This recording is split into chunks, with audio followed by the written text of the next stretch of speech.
एक बार फिर से सभी का बहुत बहुत स्वागत है आपके अपने platform let's learn with Shiven sir पे। आज अपना डे 2 है जिसमें हम वापस से 30 PYQs डिस्कस करने वाले हैं सीटेट पेपर 2 मैथमेटिक्स पोर्शन का, और जिसमें से अपना 30 में टोटल 10 क्वेश्चन जो होंगे वो अपने मैथ्स पेडागोजी से होंगे और 20 क्वेश्चंस जो होंगे वो अपने मैथ्स पोर्शन से होंगे, जिसमें 8th 9th तक का सिलेबस आपसे पूछा जाता है। ठीक है, ये अपना यूट्यूब चैनल है, आप इससे कनेक्ट रह सकते हैं let's learn with Shiven sir, ताकि आपको वीडियोस रेगुलरली मिलती रहे। ठीक है, 30 दिन तक अपना ये पूरा वीडियोस आपको मिलेगा अलग अलग 30 क्वेश्चंस के साथ, जिससे आपकी प्रैक्टिस भी काफी बेहतर हो जाएगी। ठीक है, तो चलिए शुरुआत करते हैं हम लोग अपना आज डे 2 से। और पहला क्वेश्चन, पहले 10 क्वेश्चन आज जो हम डिस्कस करने वाले हैं वो अपना मैथ पेडागोजी से रहेगा। उसके बाद 20 क्वेश्चन जो हम डिस्कस करेंगे वो अपना मैथ पोर्शन के होंगे। ठीक है, तो चलिए शुरुआत करते हैं अपने पहले क्वेश्चन से। A teacher in her class discusses various examples from daily life situations like a railway line crossing several other lines, a road crossing two or more roads, alphabets like H, Z, etc. Which of the following concepts can be introduced through these examples? पहला आपका line segment है, transversal है, parallel lines है या right angles की बात हो रही है। तो अगर यहाँ पे सिंपली हम बात करते हैं रेलवे लाइन की बात करते हैं, तो सभी को पता है रेलवे लाइन एक तरीके से आप इस तरीके से देख सकते हैं, रोड भी आप सेम इसी तरीके से देख सकते हैं, जहाँ पे आपको पैरेलल लाइंस की एक इमेज नजर आएगी। सेम उसी तरीके से अगर आप अल्फाबेट्स की बात करें तो अल्फाबेट एच में भी आपको दो लाइन पैरेलल नजर आती है और एक उस लाइन को कट करती हुई नजर आ रही है। ठीक है, जेड में भी आपको दो लाइन पैरेलल नजर आएगी, तीसरी लाइन उसको कट करेगी। जो लाइन पैरेलल लाइंस को कट करती है उनको हम क्या कहते हैं, ट्रांसवर्सल बोलते हैं। तो यहाँ पे रेलवे लाइन को भी और लाइंस क्रॉस कर रही हैं। ठीक है, तो ये भी हमारा एक तरीके से ट्रांसवर्सल का काम हो रहा है। तो यहाँ पे दो चीजें तो क्लियर हो गई कि ट्रांसवर्सल और पैरेलल लाइन की बात इन चारों में की जा रही है। ठीक है, रही बात लाइन सेगमेंट की। लाइन सेगमेंट हमारा एक ऐसा लाइन होता है जिसकी लेंथ क्या होती है, फिक्स्ड होती है, लेंथ फिक्स्ड रहती है। लेकिन यहाँ पे अगर रोड की बात कर लें, रेलवे लाइन की बात कर लें, तो ये फिक्स्ड नहीं होती, कितनी भी बड़ी और कितनी भी छोटी हो सकती है। सेम उसी तरीके से अगर अल्फाबेट की बात करें तो अल्फाबेट भी मैं सिंपली छोटा बना सकता हूँ और काफी बड़ा भी बना सकता हूँ, इसमें कोई रिस्ट्रिक्शन लेंथ को लेकर के नहीं होती। इसलिए लाइन सेगमेंट इसका हमारा गलत ऑप्शन होगा। लाइन होता तो हम उसके बारे में सोच सकते थे। राइट एंगल की यहाँ कोई बात नहीं हो रही है। आप एच में हो सकता है दिमाग लगा के थोड़ा सा बना सके कि हाँ एच में 90 डिग्री तो बनता है, लेकिन जेड में वो काम नहीं होगा। और रोड में भी कोई जरूरी नहीं है कि अगर आपकी रोड है तो आपको सिंपली 90 डिग्री पे ही कोई दूसरी रोड कट करती हुई मिली, वो थोड़ा सा टेढ़ा भी जा सकती है। तो राइट एंगल का भी ऑप्शन यहाँ पे हमारा करेक्ट नहीं माना जाएगा। तो option B and C are the correct answer. ठीक है, तो पहले ऑप्शन का पहला आंसर हमारा करेक्ट होगा। चलिए नेक्स्ट आइए अगले क्वेश्चन पे, question number 32। Which among the following is the most appropriate way to teach mathematics? निम्नलिखित में से कौन सा गणित शिक्षण का सर्वाधिक उपयुक्त तरीका है? पहला ऑप्शन है find the gaps in learning and address them only. अधिगम में रह गई कमियों को ज्ञात कर केवल उन्हें ही संबोधित करें। ये बात नहीं सही है। आप सिर्फ कमियों को निकालेंगे और उसके बाद हर एक कमी को आप सॉल्व करते रहेंगे तो ये हमारा अप्रोप्रिएट वे नहीं होगा। इससे बच्चा सीखेगा नहीं, उसकी प्रॉब्लम तो सॉल्व होगी लेकिन वो सीख नहीं पाएगा। सेकंड ऑप्शन है find the low performers and make them sit in front row of the class. जो बच्चे कमजोर हैं पढ़ने में उनको आप फ्रंट रो पे बैठा दें, तो इससे बच्चे तेज नहीं होंगे। ये है कि अगर वो पीछे शैतानी कर रहे हैं तो आगे बैठाने के बाद उनकी शैतानियां कम हो जाए, दिमाग उनका वही रहेगा। ठीक है, तो ये ऑप्शन भी हमारा अप्रोप्रिएट वे नहीं हो सकता। Teach every student with the same approach, ये बात तो बिल्कुल भी नहीं करनी है। हमें स्टूडेंट सेंटर रहना है, टीचर सेंटर्ड नहीं होना है कि हम सभी बच्चों को अपने अकॉर्डिंग पढ़ाएं। बच्चों के अकॉर्डिंग हमको पढ़ाना होता है। ठीक है, फोर्थ ऑप्शन है motivate the learner to develop their existing capability. जो भी उनके अंदर कैपेबिलिटी है, जो भी उनके अंदर क्षमता है, उसके अकॉर्डिंग आप उनको मोटिवेट करिए ताकि वो सीख सके। ये ऑप्शन हमारा यहाँ पे करेक्ट माना जाएगा। तो 32 का फोर्थ ऑप्शन आपका राइट आंसर है। क्वेश्चन नंबर 33 पे आते हैं। Which of the following is true for continuous and comprehensive evaluation CCE? ठीक है। In CCE assessment process include assessment of previous knowledge, सही बात है ये, understanding level and learning process, ये बात ठीक है। थोड़ी देर के लिए भी इसको पेंडिंग में रखते हैं और ऑप्शंस देखते हैं। For CCE teachers feel that each one them of has to give some home assignment every day to assess children's learning, निरंतर और व्यापक मूल्यांकन के लिए शिक्षक महसूस करते हैं कि उनमें से हर एक को बच्चे के अधिगम का आकलन करने के लिए प्रतिदिन कुछ गृह कार्य देना चाहिए। ये सीसीई का मेन कोई उद्देश्य नहीं था, ये सीसीई से पहले भी काम किया जाता था। अगर आप बच्चे को काम नहीं देंगे तो बच्चा फिर धीरे धीरे क्या होगा, जो भी चीज आपको उसको सिखाएंगे वो धीरे धीरे उसको बोलता जाएगा। तो काम देने की प्रक्रिया सीसीई में नहीं, उससे पहले पढ़ाई में ही की जाती थी। थर्ड ऑप्शन की बात करें तो CCE is all about converting marks into grade, ये ऑप्शन भी उसका गलत है यहाँ पे, क्योंकि इन्होंने ऑल अबाउट की बात कर दी है। सीसी का एक छोटा सा पार्ट है कि आप मार्क्स को ग्रेड में कन्वर्ट करते हैं, वो उसका एक छोटा सा पार्ट होता है, ना कि ऑल अबाउट हम कह सकते हैं। फोर्थ ऑप्शन की बात करें, in CC there is more testing less teaching, ये भी गलत बात है। ये बात हम अगर इस ऑप्शन के अकॉर्डिंग समझना चाहें तो सीसी से पहले जब हम 2010 में पूर्ण तरीके से लागू हुआ था सीसी, उससे पहले जो हमारे टेस्ट हुआ करते थे वो फर्स्ट यूनिट टेस्ट इन नाम से हुआ करते थे। फर्स्ट यूनिट टेस्ट होता था, उसके बाद आपका हाफ ईयरली होता था, ठीक है। हाफ ईयरली के बाद आपके फाइनल एग्जाम हुए करते थे, ठीक है। फाइनल एग्जाम इस तरीके से तीन या ओवरऑल कहीं कहीं सेकेंड यूनिट टेस्ट भी होते थे हाफ ईयरली और फाइनल के बीच में, तो ओवरऑल 4 एग्जाम्स आपको देखने को मिलते थे, ठीक है। तो 2010 के बाद जब सीसी लागू हुआ है तो यहाँ पर आपको टोटल 6 एग्जाम देखने को मिलेंगे, जिसमें से सबसे पहला आपका होगा FA1, ठीक है। FA1 के बाद FA2 होगा आपका, FA2 के बाद आपका SA1 होगा, ठीक है। इसको समेटिव असेसमेंट बोलेंगे, इसको फॉर्मेटिव असेसमेंट बोलते हैं। SA1 के बाद आपका फिर से FA3 होता है, ठीक है, FA3, और FA3 के बाद आपका फिर से वापस से FA4 होगा, और FA4 के बाद आपका SA2 होगा। यहाँ पर क्लियर है। तो इस तरीके से पैटर्न हमारा सीसी में किया गया है। यहाँ पे टोटल 6 एग्जाम, लेकिन ये हम कह सकते हैं टेस्टिंग तो मोर हुई है लेकिन टीचिंग लेस नहीं हुई, और टीचिंग भी आपको बराबर करनी होगी, इसलिए फोर्थ ऑप्शन आपका रॉन्ग है और पहला ऑप्शन आपका करेक्ट होगा, ठीक है। तो नेक्स्ट आते हैं क्वेश्चन नंबर 34 पे, इसको रफ कर लेते हैं, एक मिनट। चलिए नेक्स्ट आते हैं क्वेश्चन नंबर 34 पे। Which of the following is are essential feature of a concept map in mathematics. Concept map क्या होता है पहले इसके बारे में देख लेते हैं, फिर ऑप्शंस पे हम बात करते हैं। जैसे कॉन्सेप्ट मैप में क्या होता है, बड़ी बड़ी हेडिंग्स हो गई उनकी, जैसे कई प्रकार की सब हेडिंग्स होती हैं। जैसे अगर एग्जांपल के तौर पे हम ले लें क्वाड्रिलेटरल, तो क्वाड्रिलेटरल सबसे पहले हम क्वाड्रिलेटरल पढ़ते हैं। क्वाड्रिलेटरल्स की डेफिनेशन होगी, उसकी प्रॉपर्टीज हो गई, उसके डायग्राम हो गए, पहले वो देखेंगे। उसके बाद अगली हेडिंग आपको देखने को मिलेगी types of quadrilateral.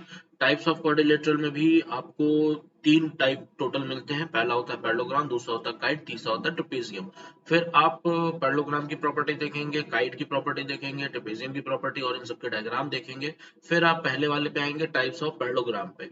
Types of parallelogram में आप स्क्वायर पढ़ेंगे, रेक्टेंगल पढ़ेंगे, और फिर इन चीजों को एक तरीके से रिमेम्बर करना थोड़ा सा आसान नहीं होता है हम लोगों के लिए, कि हाँ ये कई चीजें, इसके बाद क्या आता है, इसके बाद क्या आता है, वो दिमाग में चीजें नहीं बैठती। कॉन्सेप्ट मैप के थ्रू हम ये सब चीजों को आसान कर सकते हैं। जैसे सिंपली हमने एक सर्कल से रिप्रेजेंट किया क्वाड्रिलेटरल को, हमने शुरुआत में ले लिया क्वाड्रिलेटरल। अब क्वाड्रिलेटरल के टोटल 3 प्रकार हमने अभी भी देखे, उसको भी हम सर्कल के अंदर रखेंगे, ठीक है। अब क्या क्या होते हैं, हमने क्या क्या देखा, पहला तो हमने पैरेललोग्राम देखा, दूसरा हमने काइट देखा, और तीसरा हमने ट्रेपेजियम देखा, ये हो गया। अब पैरेललोग्राम के भी टोटल 3 प्रकार होते हैं, ट्रेपेजियम में 2 प्रकार होते हैं। तो इस तरीके से कॉन्सेप्ट मैप हमारा यही है, एक विजुअल रिप्रेजेंटेशन है जो कि हमारा समय का भी बचत करता है और चीजों को ध्यान रखने में भी हेल्प करता है। अब पैरेललोग्राम के इसमें आपको स्क्वायर मिल जाएगा, स्क्वायर के बाद आपको रेक्टेंगल मिल जाएगा, रेक्टेंगल के बाद आपको ट्रेपेजियम मिल जाएगा, ठीक है। और ट्रेपेजियम सॉरी यहाँ पर रोम्बस होगा, रोम्बस मिल जाएगा। ट्रेपेजियम में क्या है, ट्रेपेजियम में आपको जो नॉन पैरेलल साइड्स होती हैं वो इक्वल होती हैं, एक तरीके का वो आपका ट्रेपेजियम होता है, और एक में नॉट इक्वल होती है, दूसरे टाइप का ट्रेपेजियम वो होता है। काइट आपको एक ही तरीके का देखने को मिलेगा, बट उनकी सबकी प्रॉपर्टी, ये इस तरीके से याद करना हमारे लिए आसान होता है कि कौन मेन हेडिंग है और कौन उनकी सब हेडिंग्स है। तो जैसे यहाँ पर क्वाड्रिलेटरल मेन हेडिंग होगी, मेन उसके बाद सब हेडिंग की बात करें तो पैरेललोग्राम, काइट, ट्रेपेजियम हमारा सब हेडिंग हो गया। यहाँ पर अगर पैरेललोग्राम को मेन हेडिंग मानते हैं तो उसकी सब हेडिंग हमारी स्क्वायर, रेक्टेंगल और रोम्बस हो गई। ठीक है, तो इस तरीके से हम विजुअल रिप्रेजेंटेशन जो करते हैं यही हमारा कॉन्सेप्ट मैप होता है। अब ऑप्शंस पे आते हैं। पहला ऑप्शन हमारा कह रहा है it represents a conceptual analysis of a concept using contributory सब कॉन्सेप्ट। बिल्कुल सही बात है, हम इसको एक तरीके से एनालाइज करते हैं, एनालाइज करने के बाद कॉन्सेप्ट और सब कॉन्सेप्ट्स को एक तरीके से आपस में जोड़ते हैं। दूसरा क्या है, they are directional with arrows showing which concept are prerequisite for which other.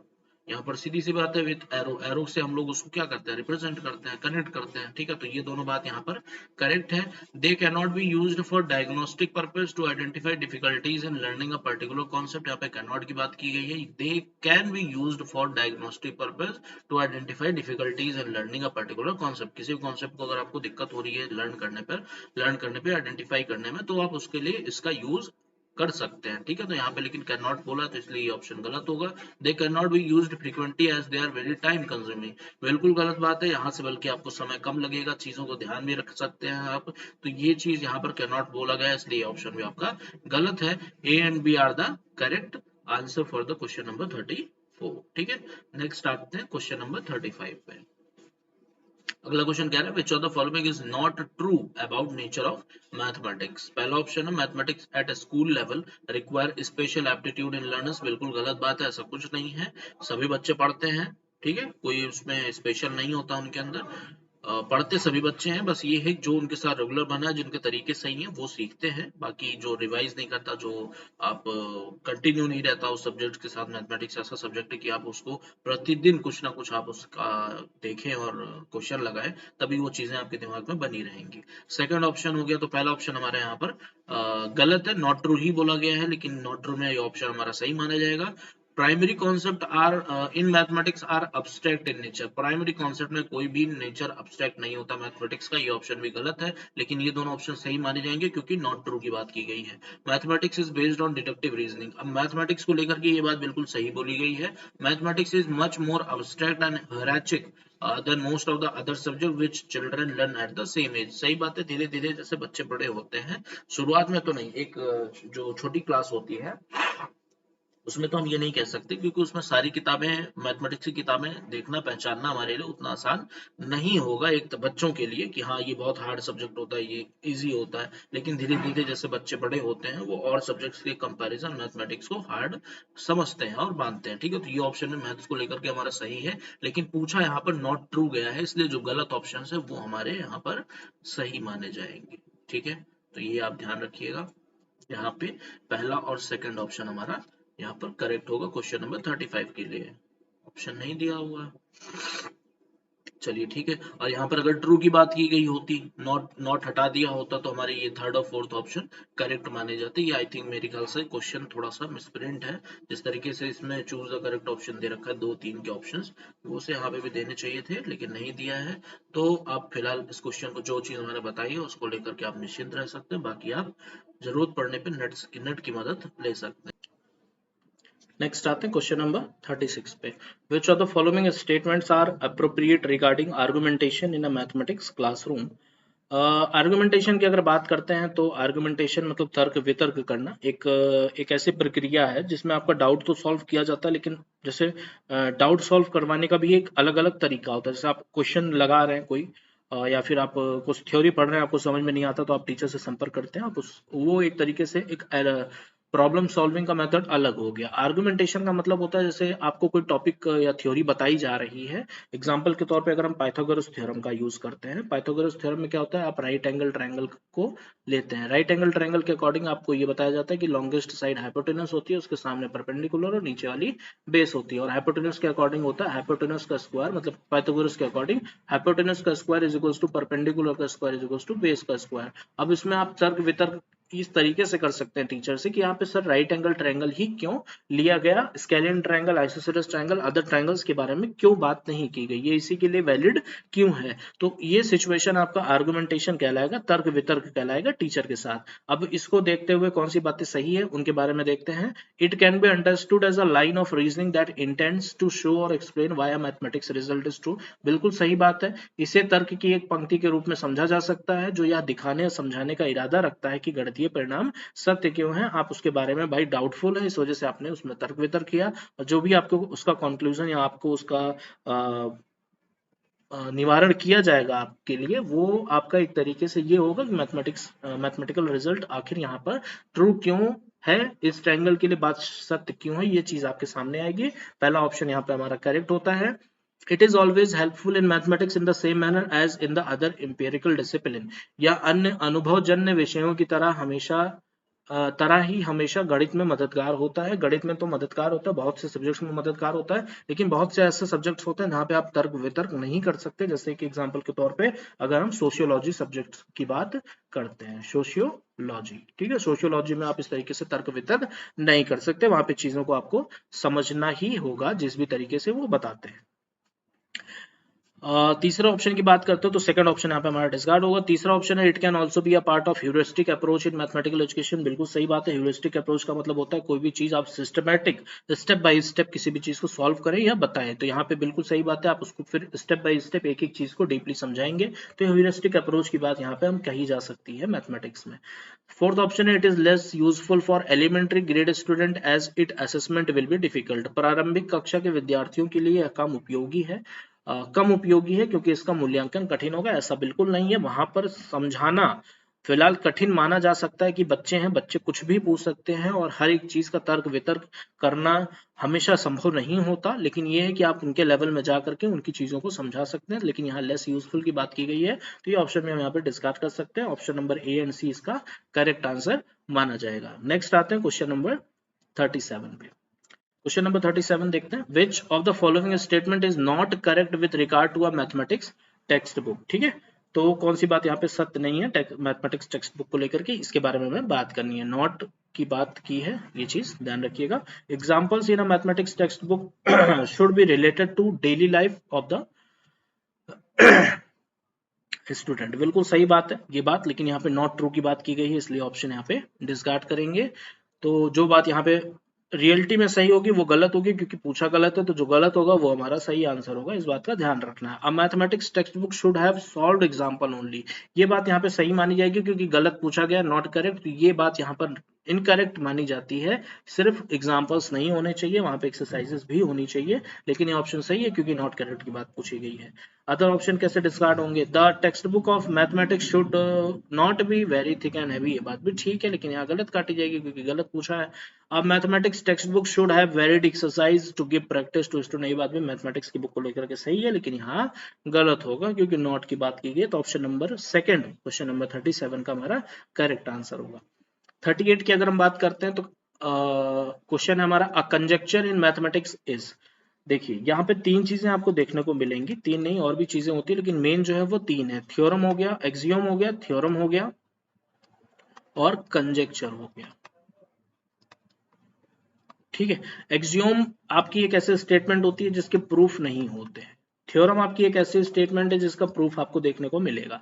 Conjecture भी आपका एक स्टेटमेंट या कंक्लूजन आप यहाँ पे कह सकते हैं, जैसे कि जिसका प्रूफ आप नहीं दे पाएंगे, उस वक्त आप प्रूफ उसका नहीं देते हैं, उसको ये कहते हैं कि हाँ हमने ऐसा माना। मानने का मतलब हो गया आपने प्रूफ को स्थिर रखा है, ये बता करके कि हम इसका आगे देख सकते हैं, ये या ये बात की हमारी है कि विदाउट प्रूफ हम इसको सही मान के चलेंगे कुछ समय के लिए। जैसे एग्जांपल के तौर पे कंजक्चर का एग्जांपल अगर हम लेना चाहें, तो अगर कोई बात लिखी जाती है जैसे a is less than b, अगले स्टेटमेंट में लिखा गया b is less than c, तो इन दोनों स्टेटमेंट को कंक्लूजन के तौर पे हम ये लिख सकते हैं कि अगर a छोटा है b से, b छोटा है c से, तो a छोटा होगा c से। ये बात, अब यहाँ पे हम इसका कोई प्रूफ तो दिए नहीं, लेकिन अगर इसको हमें गलत साबित करना है तो गलत साबित करने के लिए कंजक्चर में आप काउंटर एग्जाम्पल का इस्तेमाल कर सकते हैं। ठीक है, काउंटर एग्जाम्पल, काउंटर एग्जाम्पल का मतलब हो गया आप इसको कुछ ऐसे एग्जाम्पल्स के थ्रू इस बात को डिस्कार्ड कर सकते हो। तो यहाँ पे आपका ये हो जाएगा कि आपका जो कंजक्चर या कंक्लूजन आप लिया था वो गलत है। ठीक है, तो कंजक्चर की अगर मेन बात करते हैं तो ये एक ऐसा स्टेटमेंट या एक ऐसा कंक्लूजन है जिसका प्रूफ हम टेंटेटिव बेसिस के लिए कुछ समय के लिए आगे बढ़ाते हैं कि हम इसका देखेंगे, लेकिन मान के चलते कि ये बात अगर ऐसा है तो ये बात सत्य होगी। ठीक है, तो ऑप्शंस पे आते हैं। Not important at all as it does not help in developing mathematical understanding, ये बात यहाँ पे गलत है, बिल्कुल करता है वो। अब प्रोपोजिशन और conclusion that has been proved, ये थ्योरम की बात हो गई। Important for student of secondary level only, ऐसा कुछ नहीं है। आप यहाँ पे छोटे बच्चों को भी बातें बता सकते हैं कि 1 अगर हमारा छोटा है 2 से, 2 हमारा छोटा है 3 से, तो यहाँ पर 1 छोटा होगा 3 से, ये बात आप उनको आराम से समझा सकते हैं बिना किसी दिक्कत के। तो सेकेंडरी लेवल में या प्राइमरी लेवल में भी ये बातें बता सकते हैं। A proposition or a conclusion that is assumed to be true on a tentative basis without proof, ये बात यहाँ पर करेक्ट होगी। तो 38 का हमारा फोर्थ ऑप्शन करेक्ट है। क्वेश्चन नंबर 39 पे आते हैं। The statement 1 less than or 1 more than the multiple of 6 are prime numbers is an example of, अभी ऊपर मैंने बताया less than greater than की जब भी बात होगी इस तरीके से हम जहां पर उसका डायरेक्टली प्रूफ तुरंत नहीं कर सकते, कुछ समय के लिए उसको बताएंगे कि हाँ ये हम आगे देखेंगे, या फिर हाँ ये है कि आप इसका प्रूफ आगे कर सकते हो, तो ये हमारा कंजक्चर कहलाता है। तो ऑप्शन नंबर 3 हमारा 39 का करेक्ट होगा। लास्ट क्वेश्चन देखते हैं, क्वेश्चन नंबर 40। ठीक है, और 40 देखने के लिए थोड़ा सा इसको छोटा करना पड़ेगा ताकि सारे ऑप्शंस आपके यहाँ पे क्लियरली आ जाए। चलिए क्वेश्चन नंबर 40 देखिए। A mathematics teacher posed the following problem to her student, ये 3 प्रॉब्लम उन्होंने दे रखी है। Which of the following is correct with respect to the above 3 questions? Only A is based on unitary, B and C daily life problem based on unitary, based on सारी unitary method पे हैं। ठीक है, question देख लेते हैं। Simrat pays 60,000 as rent, एक minute दीजिएगा, इसको बढ़ाई कर लेते हैं वापस से हम। पहला है हमारा, Simrat pay 60,000 at rent for 3 month, how much will she have to pay for a whole year if the rent per month remains same. 60,000 रुपए 3 महीने का दे रही है, तो एक महीने का वो भाई 20,000 रुपए देगी, और 20,000 रुपए अगर वो दे रही है तो सीधी सी बात है 12 महीने का, फिर 12 से मल्टीप्लाई कराएंगे। यूनिटरी मेथड में आप आए हैं तो ये यूनिटरी मेथड का क्वेश्चन आपका क्लियरली है। बी की अगर बात करते हैं तो cost of 3 dozen banana is 45 rupees, 3 dozen का मतलब हो गया 36 बनाने का दाम जो है वो 45 रुपए है। पूछा गया calculate the number of banana that can be purchased for 12.50 rupees. तो अगर 45 रुपए में 36 केले मिल रहे हैं तो 1 रुपए में आपको कितना मिलेगा, 36 अपॉन 45 आप करेंगे, और जितने में पूछा गया है जैसे 12.50 पूछा गया तो 12.50 रुपीज में कितना हो जाएगा, 12.50 इंटू में 36 अपॉन 45, इसको तरीके से आप निकाल सकते हो। तो यहाँ पे भी यूनिटरी मेथड का यूज हो रहा है, तो ये भी हमारा यूनिटरी मेथड का एग्जाम्पल माना जाएगा। नेक्स्ट आते हैं क्वेश्चन नंबर 3 पे, देखते हैं सी वाला पार्ट क्या कह रहा है। थर्ड कह रहा है यहाँ पर Joey and Jenny are going to school, Joey started walking before Jenny, when Joey was at the third block, Jenny was at the first block. If both are walking with the same speed, then where would Jenny be if Joy is the ninth block? अगर वो 9th block पे होगा तो जो है 9th पे है, तो जेनी हमारा तीसरे ब्लॉक पे होगा। वो 9th पे है तो ये तीसरे पे होगा, लेकिन यहाँ पे यूनिटरी मेथड को कोई इस्तेमाल नहीं हो रहा, ये ऑप्शन यहाँ पे यूनिटरी मेथड से कटेगा। तो अगर ऑप्शंस पे आते हैं तो A and B are the daily life problem based on unitary method. तो इस तरीके से हमारा पेडागोजी पार्ट कंप्लीट हुआ, 10 क्वेश्चन हमारे कंप्लीट हुए। अब जो 20 क्वेश्चन हम देखेंगे वो हम अपने देखेंगे मैथमेटिक्स के। ठीक है, तो यहाँ से हमारी शुरुआत होगी मैथमेटिक्स पोर्शन की, और चलिए शुरुआत करते हैं इसकी भी। ठीक है, अब यहाँ से जो 20 क्वेश्चंस हमको देखने को मिलेंगे वो हमारे मैथ्स के होंगे। ठीक है, क्लियर है। जिसमें से ये अपना पहला क्वेश्चन है, क्या क्या रहा है ये, the area of rectangle whose sides are 176 centimetre and 56 centimetre is equal to the area of a circle, what is the circumference in centimetre of a circle. Area of rectangle दिया हुआ, इसको मैं थोड़ा नीचे कर लेता हूँ ताकि यहाँ पे सॉल्व कर लें हम।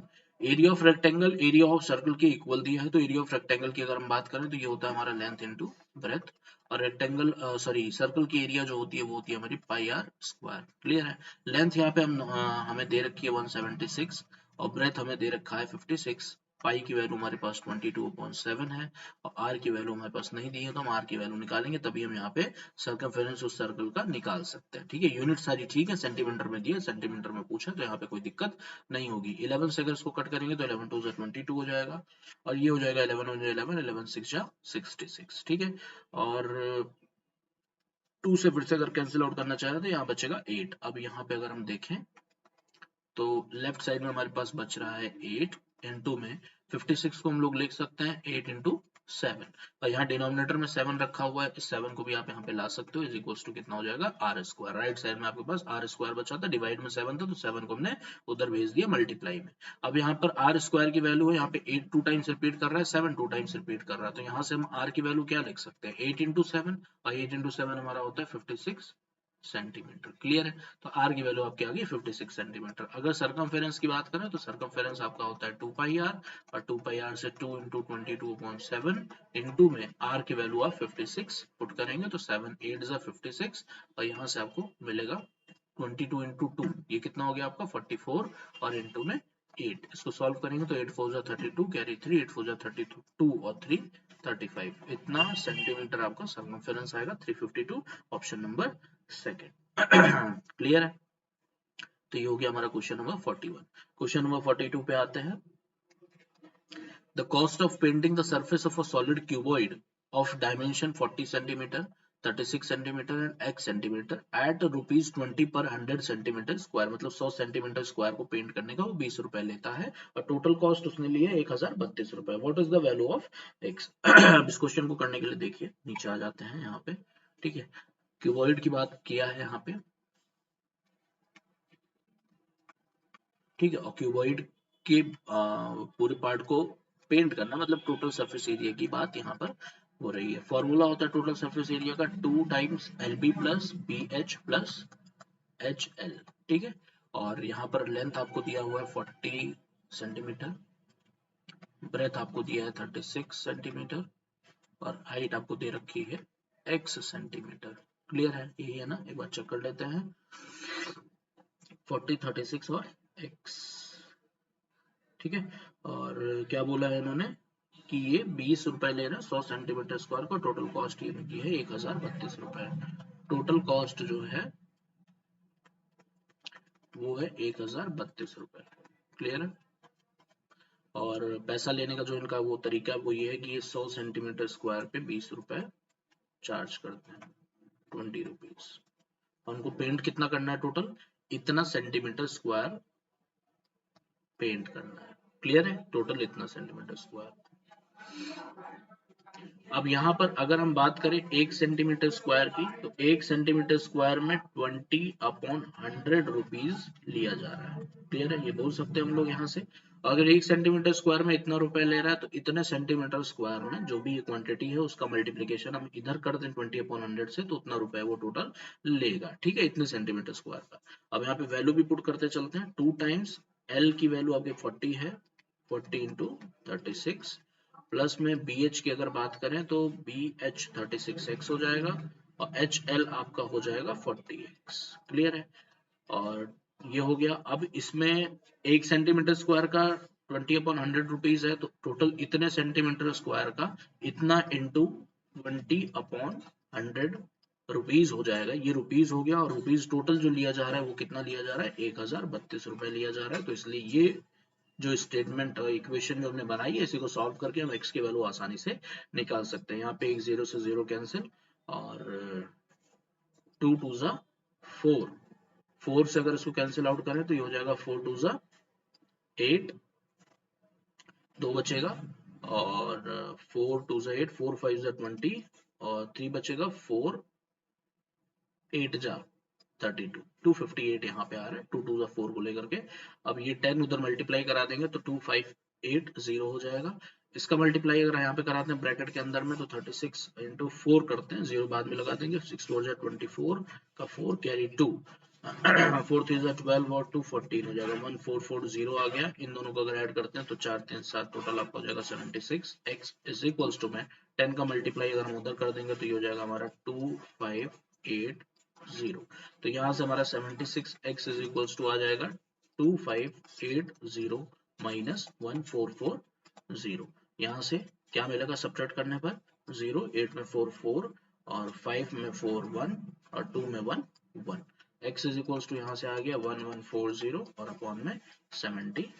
इसको कैंसिल आउट करेंगे तो ये हो जाएगा आपका 4 1 जा 4 4 9 जा 36 और ये हो गया 4 2 जा 8, 3 बचेगा, 4 8 जा 32 और 2 बचेगा, 4 5 जा 20 और 19 से अगर इसको कैंसिल आउट करेंगे तो 19 1 जा 19 और यहाँ पे बचेगा आपका 9 95 19 5 जा 95। क्लियर है? तो x की वैल्यू यहाँ से कितनी आ गई 50।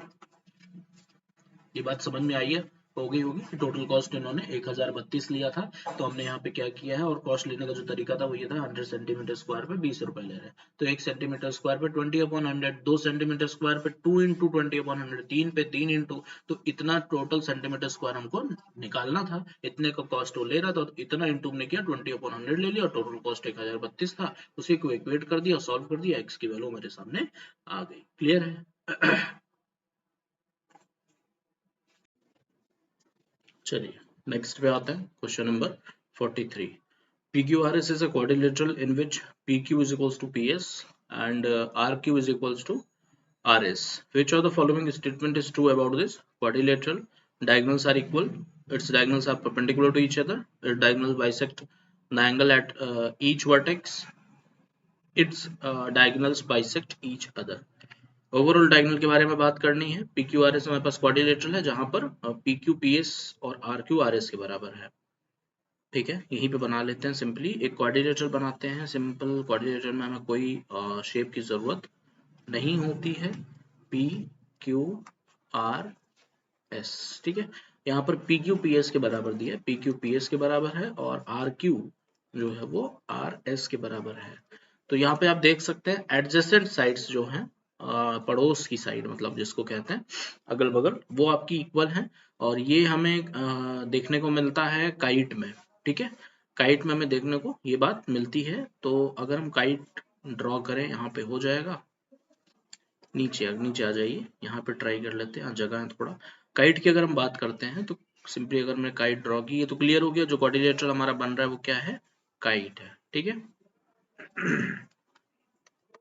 तो ये हो गया आपका PQRS। ठीक है, तो RQ आपका यहाँ पे RS के इक्वल था, PQ और आपका PS के इक्वल था, तो ये हमारा काइट ही रहेगा। और यहाँ पे डायगोनल के बारे में बात की गई है उसके, तो डायगोनल्स हम देख लेते हैं। यहाँ पे अगर हमने इनके डायगोनल्स को ज्वाइन कराया तो इसकी प्रॉपर्टी आप लिखते चलिए। पहली प्रॉपर्टी आपकी तो ये होगी कि ये 90 डिग्री पे बाइसेक्ट करते हैं, या both the diagonals are perpendicular to each other. ठीक है, बोथ डायगोनल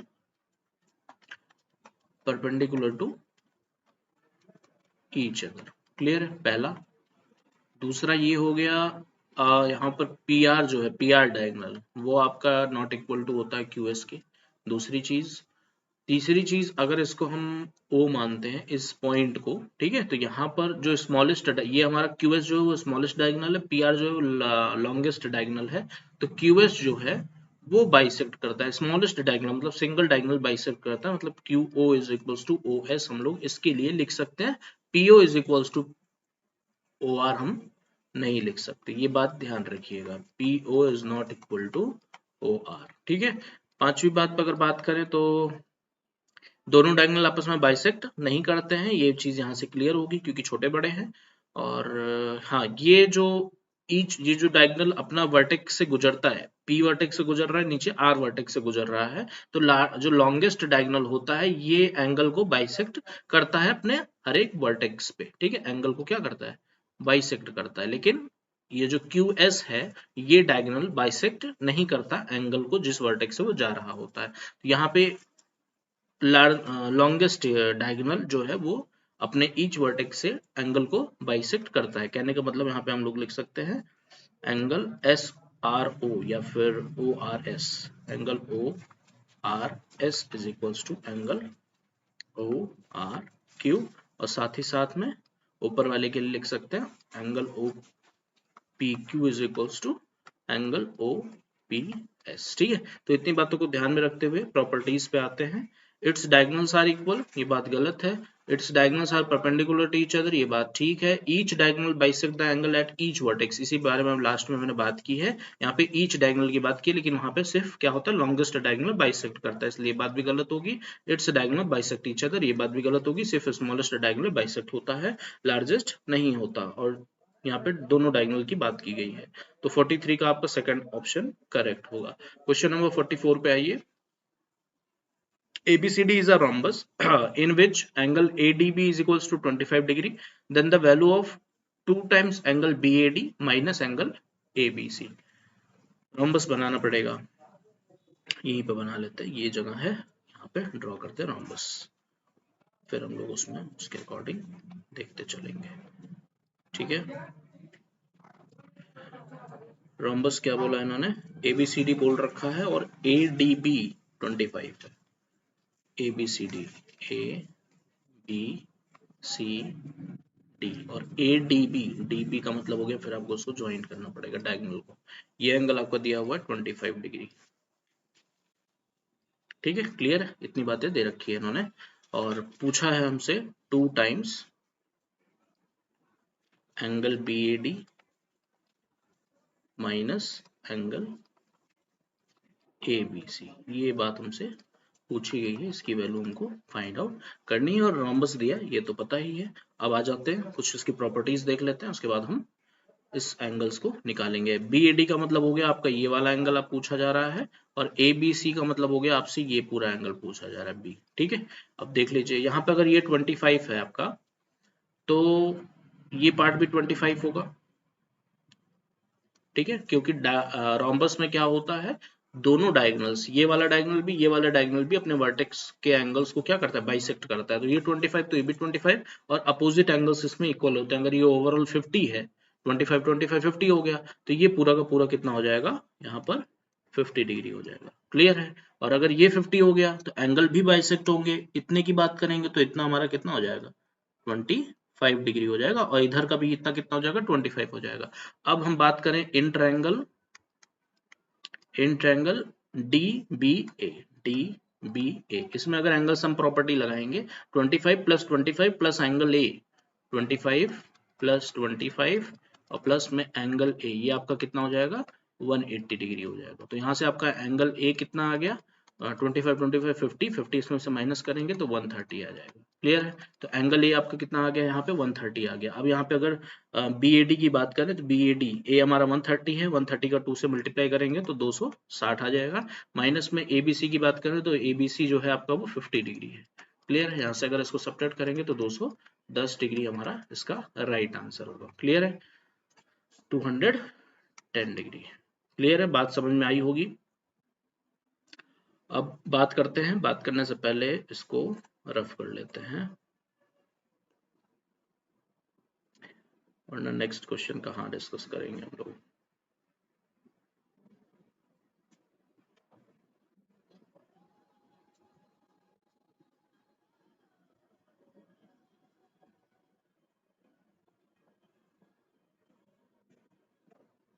चलिए अगला क्वेश्चन देखते हैं, question number 45।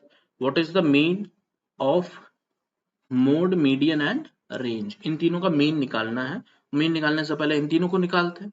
Of the data given below, ये आपको डाटा दिया हुआ है। पहले सबसे हम मोड, मीडियन और रेंज की बात करते हैं। तो डाटा हमारे पास टोटल ऑब्जर्वेशंस देख लेते हैं कितनी है, 2 3 4 5 6 7 8 9 10 11 12 इवन है, टोटल 12 है, मतलब n = 12 हम लोग यहाँ पे लेके चलेंगे। ये बात की बात है। पहले सबसे पहला स्टेप होता है आप इसको इंक्रीजिंग ऑर्डर में लिखें, ठीक है। तो यहाँ पे सबसे छोटा जो नंबर आपको देखने को मिल रहा है वो क्या है, 7 है। 7 के बाद आपको 8 देखने को मिल रहा है, 8 के बाद आपको 9 देखने को मिल रहा है, 9 के बाद 10 है, 10 के बाद 11 है, 11 2 टाइम्स है, और 11 के बाद 12 नहीं है, 12 के बाद 13 है, 13 के बाद 14 है, और 14 के बाद 15 है, 15 के बाद आपको 16 देखने को मिलेगा, 16 के बाद 17 है, 17 के बाद 23 है। टोटल कितने हो गए, 4 और 4 8 9 10 11 12 12 लोग हैं, क्लियर है, मतलब कुछ छोटा नहीं। ये चीज आपको करना है, इंक्रीजिंग ऑर्डर में लिखना है, साथ ही साथ ऑब्जर्वेशंस को भी काउंट करके रखना है, ठीक है। अब यहाँ पर शुरू करते हैं हम लोग अपना निकालना, जो जो हमारे बारे में मतलब जो पूछा गया क्वेश्चन के बारे में। तो सबसे पहले बात करते हैं हम लोग मोड की, ठीक है। मोड क्या होता है, इन ऑब्जर्वेशंस में जो रिपीटेड है, मैक्सिमम टाइम रिपीटेड है जो नंबर है वो हमारा मोड होगा। तो यहाँ पे आप देख सकते हैं 11 ही ऐसा नंबर है जो 2 बार रिपीट हो रहा है, बाकी सारे डिजिट्स और नंबर आपको एक बार दिखेंगे। तो मोड इसका कितना हो जाएगा, 11 हो जाएगा।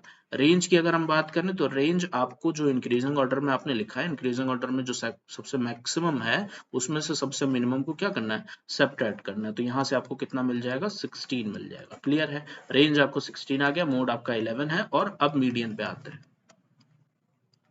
मीडियन हमारा दो तरीके से निकलता है, ठीक है, यहीं पे थोड़ा क्लियर भी कर लेते हैं टॉपिक को। जब हमारा टोटल नंबर ऑफ ऑब्जर्वेशन, जिसको हमने एन से डिनोट किया, ऑब्जर्वेशन अगर हमारा इवन हो तो, और ऑब्जर्वेशन हमारा क्या हो, ऑड हो तो। ऑड होने पर तो एक मीडियन आता है और निकालने का तरीका होता है एन। अगर हमारे नंबर ऑफ ऑब्जर्वेशन है, जिसको हम लोग ये कहते हैं हमारा पहला ऑब्जर्वेशन, दूसरा, तीसरा, चौथा, इस तरीके से, वो भी इंक्रीजिंग ऑर्डर में देखना है, ऊपर वाले से हमसे कोई मतलब नहीं है। तो अगर एन ऑड होता है तो सिंपली एक मीडियन आता है, उसको निकालने का तरीका होता है N plus 1 by 2 2th observation, ठीक है। 2th ऑब्जर्वेशन आपका मीडियन होगा। जैसे कहने का मतलब आपके पास टोटल 5 लोग हैं, डिजिट 5 ऑब्जर्वेशन है, 5 में आप एक ऐड करिए, 6/2 3 आएगा, थर्ड ऑब्जर्वेशन आपका मीडियन कहलाएगा। जब ये तो हो गई बात किसकी, ऑड की। क्लियर है। जब हम इवन पे आते हैं तो इवन पे आपको 2 मीडियन देखने को मिलता है। क्लियर है। पहला मीडियन आपको मिलेगा n/2, n जहां पर नंबर ऑफ ऑब्जर्वेशन है जो कि इवन होगा, n/2th ऑब्जर्वेशन। क्लियर। और यहां पर हो जाएगा n/2 प्लस 1th ऑब्जर्वेशन।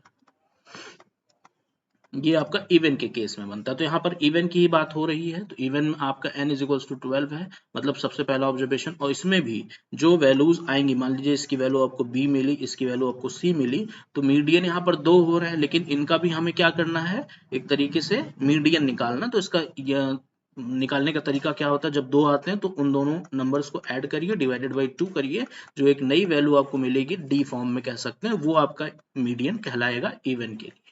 अब वही करना है हमको यहाँ पर n/2 अगर हम करेंगे, टोटल 12 ऑब्जर्वेशन है, 12/2 मतलब 6th ऑब्जर्वेशन, और 6th के जस्ट बाद 7th ऑब्जर्वेशन। ये दोनों ऑब्जर्वेशन आपके मीडियंस होंगी। तो यहाँ पे छठा है 3 3 6 11, ये छठा है और ये 7वां है। तो इन दोनों को क्या करेंगे हम लोग यहाँ पे ऐड करेंगे, 11 प्लस 13/2, ओवरऑल हमको ये मीडियन मिलेगा।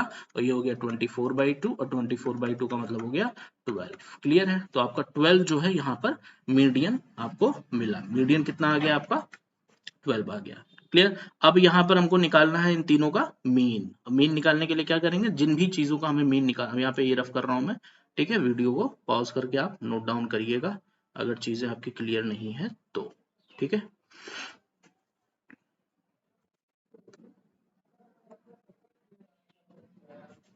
चलिए आइए, मीन की अगर बात करते हैं, इन तीनों के मीन की अगर हम बात करेंगे तो मीन इज इक्वल्स टू हम लिखेंगे तीनों नंबर्स जो भी आए हैं, मोड हमारा 11 आया है, और रेंज हमारा 16 आया है, और मीडियन हमारा 12 आया है। जितने भी ऑब्जर्वेशंस टोटल आपके आए हैं उन तीन उतने ही नंबर का यहाँ पे डिवीजन होगा। 3 ऑब्जर्वेशन है तो 3 से डिवाइड होगा, 5 होता तो 5 से डिवाइड होता। यहाँ पे आ जाएगा 6 2 8 1 9 1 1 1 3 डिवाइडेड बाई 3। यहाँ से आपको मिल गया 3 1 जा 3 3 3 जा 9, आंसर आपका 13 होगा, ऑप्शन नंबर 1। क्लियर है। अब नेक्स्ट आते हैं क्वेश्चन नंबर 46 पे। इतनी बात आई होप क्लियर हुई होगी। क्वेश्चन नंबर 46 है, यहीं ऊपर ही करते हैं सॉल्व, ठीक है, थोड़ा सा जगह हमको मिल जाएगा। क्वेश्चन नंबर 46 क्या कह रहा है, if x is equals to root में 198 है, फिर स्क्वायर रूट में 550 है, बीच में मल्टीप्लाई यूज किया गया है, y इज इक्वल्स टू यहाँ क्यूब रूट है, बीच में मल्टीप्लाई यूज किया गया, ठीक है। 1/x प्लस 1/y की वैल्यू हमें इनमें से पता नहीं है, डेसिमल फॉर्म में जो कि दी हुई है। तो थोड़ा सा ऊपर कर लेते हैं ताकि हम इस क्वेश्चन को सॉल्व कर सकें। तो x इज इक्वल्स टू, आप यहाँ पर एक काम डायरेक्टली कर सकते हैं, वो चीज आप देखिएगा यहाँ पे, इसको आप लिख सकते हैं 198 इंटू में 550। ये सिर्फ इस वजह से कर सकते हैं क्योंकि बीच में मल्टीप्लिकेशन लगा हुआ है, इस बात का ध्यान रखिएगा।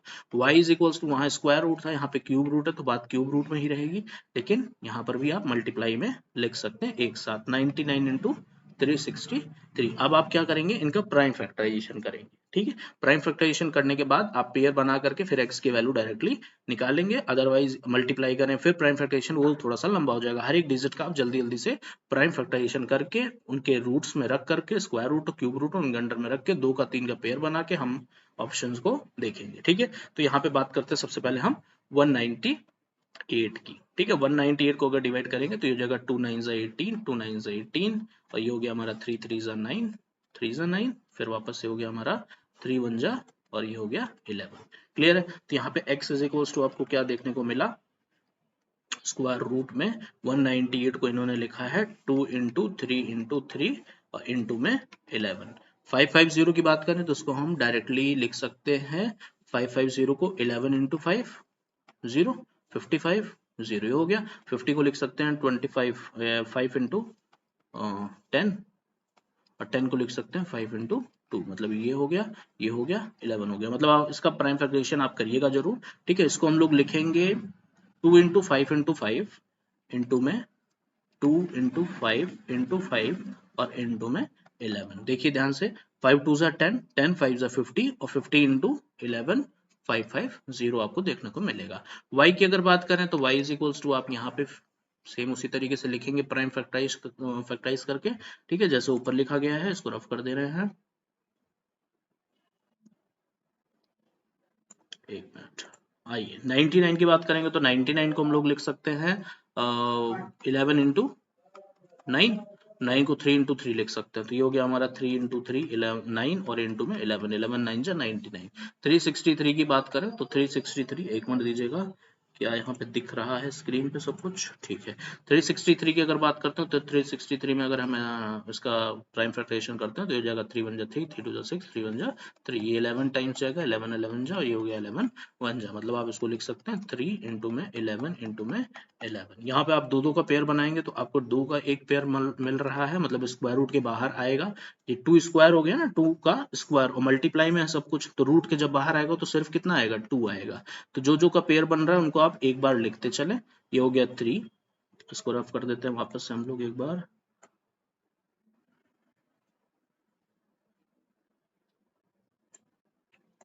चलिए, तो ये हो गया 2, इंटू में 3 का पेयर मिल गया आपको, 5 का पेयर आपको मिलेगा तो इंटू में आप 5 लिखिए, 11 का भी पेयर आपको मिल रहा है, और स्क्वायर रूट में दो दो का पेयर, क्यूब रूट में आपको 3 3 का पेयर देखना है, ठीक है। तो यहाँ पे 5 के बाद 11 आ जाएगा, ये आपकी x की वैल्यू आएगी। y की वैल्यू के लिए आप 3 3 का पेयर बनाएंगे, तो 2 और एक 3 यहाँ पे मिला, मतलब यहाँ पे आप 3 लिखेंगे, और 11 के भी 3 मिल रहे हैं तो यहाँ पे आप 11 लिखेंगे। तो ये अगर सॉल्व करते हैं तो ये आपका मिल गया 3 2 जा 6, 5 जा 30, 30 इंटू 11 मतलब हो गया आपका 330, और ये हो गया 11 3 जा 33। हमसे वैल्यू पूछी गई है 1 upon X plus 1 upon Y की। 1 अपॉन एक्स की बात करें तो 1 अपॉन में 330, और प्लस में 1 अपॉन वाई की बात करें तो 1 अपॉन 33, ये हमसे पूछा गया है। इसको अगर सॉल्व करते हैं तो ये हो गया 330, यहाँ पे आ जाएगा 1, प्लस में यहाँ पे आ जाएगा 10, ये हो गया आपका 11 अपॉन 330, और 11 3 जा, तो ये आ गया आपका 1 अपॉन 30। क्लियर है,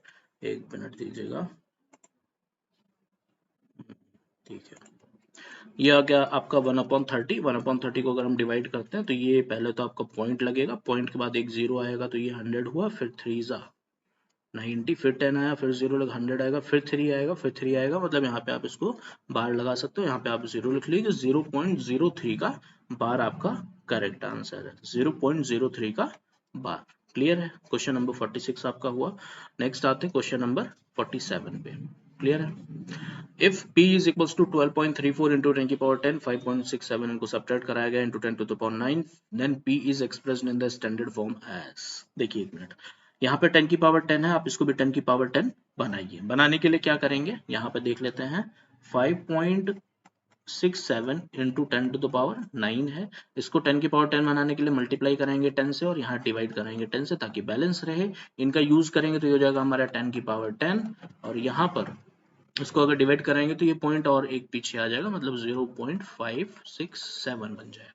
अब यहाँ पर आ रहा है 0.567 इंटू 10 की पावर 10, और यहाँ पे लिखा है 12.34 इंटू 10 की पावर 10, और बीच में क्या है, माइनस है। तो 10 की पावर 10 को अगर हम लोग कॉमन लेते हैं दोनों में से, तो यहाँ पे आपको बचेगा 12.34, और माइनस में बचेगा 0.567। क्लियर है। अब इनको सब्ट्रैक्ट करा देते हैं, सब्ट्रैक्ट यहाँ ऊपर कर लेते हैं, 12.34 और ये हो गया 0.567, यहाँ पे 0 लगा लीजिए।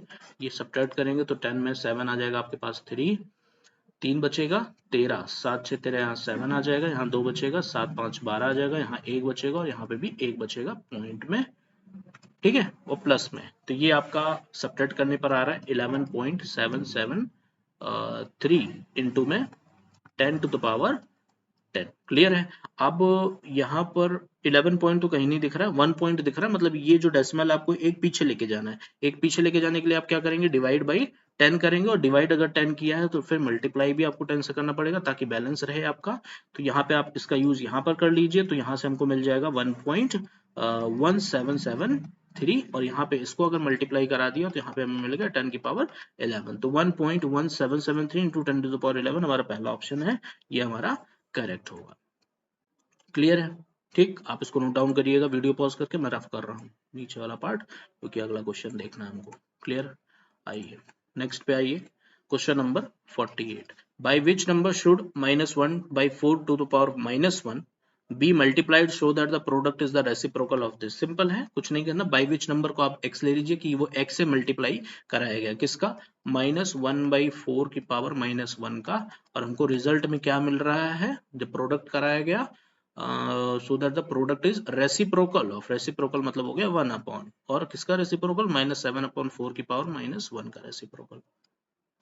बस इसी को सॉल्व कर लीजिए। ठीक है, तो यहाँ पे हम सिंपली डिवाइड में है, आप इसको इधर भी ला सकते हैं, तो ये हो जाएगा आपका x इंटू में -1/4 की पावर -1 है। अगर ऐसे सिचुएशन आती है कि आपको a की पावर -1 दिखे तो उसको आप 1 अपॉन a लिख सकते हैं। ठीक है, मतलब एक तरीके से अंदर वाले पार्ट को हमने क्या किया है, 1 अपॉन में लिख दिया है। तो इसको भी अगर रिवर्स करेंगे तो यहाँ पे -4 आ जाएगा, ऊपर पावर पॉजिटिव हो जाएगी, और यहाँ पर इसको अगर इधर लेके आते हैं तो ये मल्टीप्लाई में -7/4 की पावर -1, इसको भी हम -1 को हटाना चाहेंगे तो -4/7 लिखेंगे, इज इक्वल्स टू यहाँ पे आ जाएगा 1, माइनस माइनस प्लस हो गया, x इज इक्वल्स टू 7 ऊपर आ जाएगा, नीचे आ जाएगा 16, तो x की वैल्यू हमारी 7/16 आ गई। ये सिंपल क्वेश्चन था।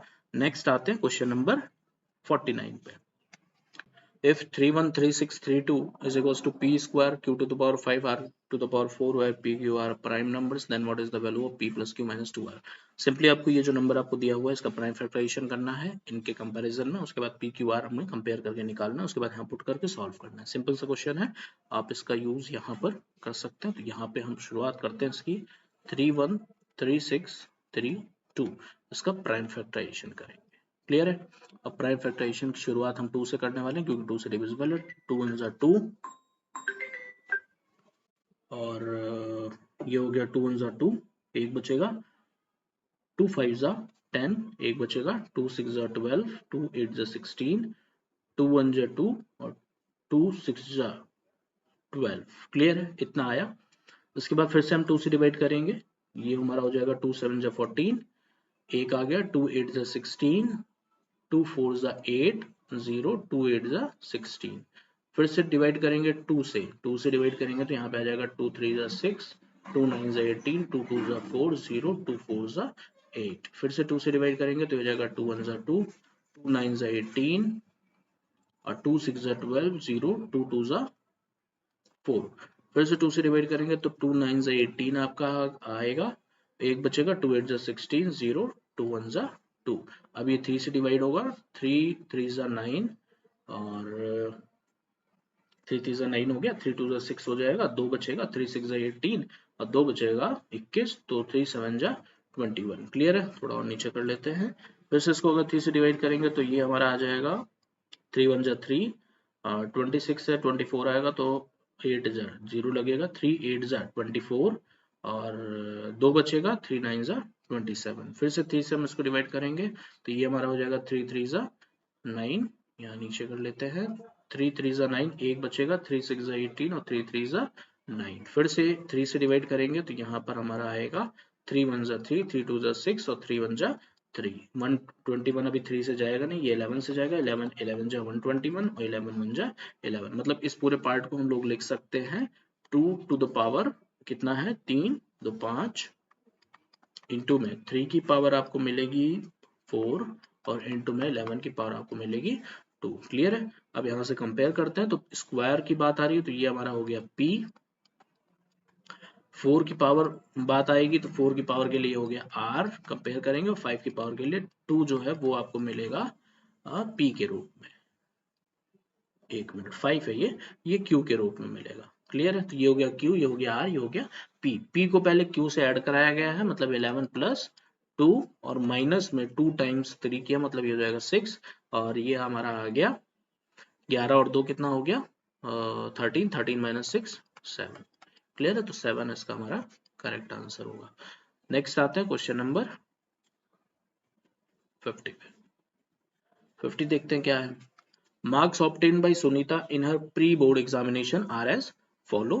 सब्जेक्ट्स दिए हुए हैं, उनके मार्क्स दिए हुए हैं। If a pie chart is constructed for the above data then what will be the angle of sector representing marks obtained by Sunita in mathematics. अच्छा देखिए, सिंपल क्वेश्चन है, बहुत आसान है। जैसे अगर हमसे परसेंटेज की बात की जाती है यहाँ पर, तो क्या करते हैं मैथमेटिक्स की, तो 96 हमारा उसमें नंबर है, टोटल मार्क्स हम इसको ऐड करेंगे जो भी ये आएगा, और इनटू में क्या कर देते हैं 100 करते हैं, तो ये हमारा परसेंटेज निकल आता है कि इतना परसेंट आपका बन रहा है। सेम उसी तरीके से हमको यहाँ पर भी करना है। अगर एंगल निकालना है सेक्टर का, वहां परसेंटेज निकालते थे, यहाँ एंगल निकालना है, तो यहाँ पर मैथ्स के मार्क्स लिखेंगे अपॉन टोटल मार्क्स लिखेंगे यहाँ पे, और इनटू में क्या कर देंगे पूरा 360 से मल्टीप्लाई करेंगे, क्योंकि टोटल एंगल कितना बन रहा है 360 डिग्री बन रहा है। ठीक है, तो यहाँ पे पहले इसको ऐड कर लेते हैं, देखते हैं कितना आ रहा है। ये हमारा 4 2 6 6 12 और 12 और 8 20, कैरी 2 7 2 9 9 और 8 आपका हो गया 17 17 और 9 26 26 और 8 आपका 34 34 और 6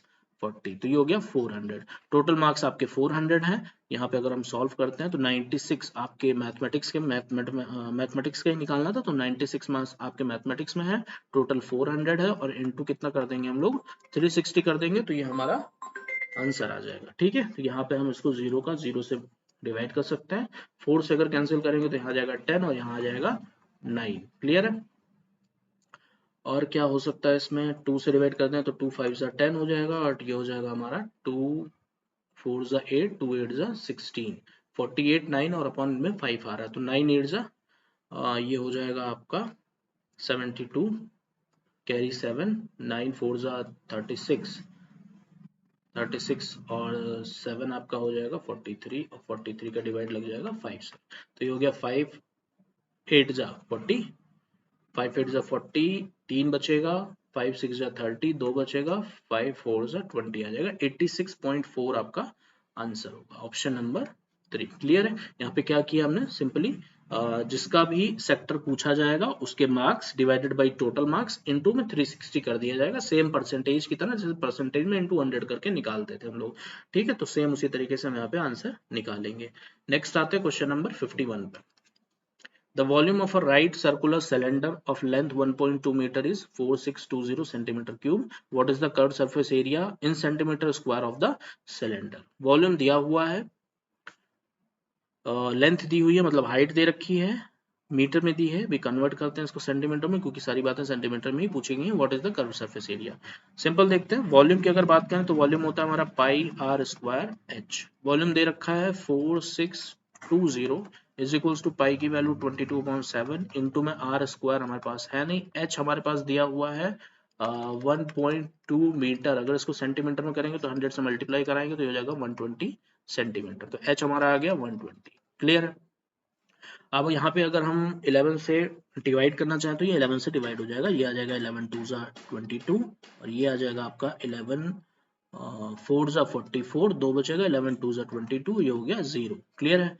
अब यहाँ पे फिर से अगर डिवाइड करना चाहें तो 2 और ये आ जाएगा हमारा 2 2 जा 4 2 1 जा 2, ये 0 हो गया। अब लिख लेते हैं, थोड़ा वरना हो जाएगी कंफ्यूजन। बचा क्या, 210 is equals to R square 120 into में आर स्क्वायर और अपॉन में आ जाएगा यहाँ पे 7। ठीक है, यहाँ पे सॉल्व कर लेते हैं बाकी, तो ये हो जाएगा 210 इंटू 7 कर देंगे तो ये हो जाएगा 7 0 0 7 1 7 7 2 14 इज इक्वल्स टू में हो जाएगा 120 इंटू आर स्क्वायर। तो R square is equals to कितना लिखेंगे हम लोग 1470 अपॉन में 120, 0 से 0 कैंसिल हुआ और यहाँ पर हम इसको क्या डिवाइड करें 7 8 12, 3 से जाएगा 3 4 जा 12 और ये हो गया 3 4 जा 12, 2 3 9 जा 27। आर स्क्वायर की वैल्यू 49 डिवाइडेड बाई 4 है, तो आर की वैल्यू अब क्या जाएगी 7/2। प्लस माइनस में आएगी लेकिन प्लस लेंगे क्योंकि रेडियस है, लेंथ है तो पॉजिटिव ही लेना है। तो रेडियस हमारे पास आ गया 7/2।